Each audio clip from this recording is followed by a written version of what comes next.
ก็ข้างให้ดูเฉยๆนะ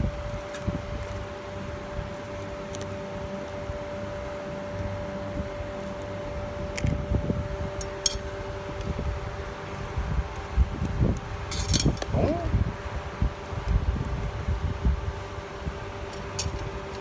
อ้อะไรมันจะไปใส่ตรงนี้แล้วนั่นอยู่ไหนอ่ะ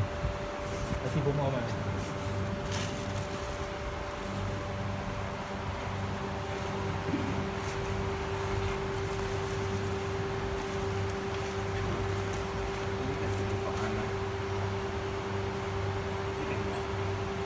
ก็นั่นเดี๋ยวใส่กับที่เขาอันนี้ไม่ได้ใส่อันนั้นไม่เป็นไรนี่อินสตอลเฉย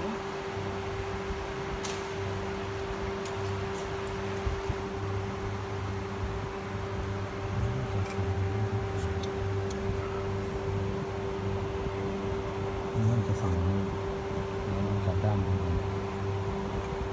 นี่ฝั่งนี้ฝั่งโค้งใช่มันมีโค้งอยู่ด้านโค้งนะโค้งนะโค้ง ชี้ให้ดูโค้ง ไอเด็ดนี่ก็ต้องเป็นก๊อปใช่ไหม ๆใช่ เป็นรูปไว้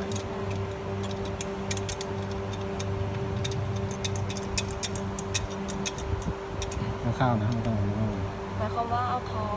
ที่เป็นโค้งอยู่ฝั่งนี้ หลัง โค้งเนี่ยเห็นไหมมันเข้าโค้งโค้งดูมือให้เขาดูมือ โอเค โอเคนั่นแหละ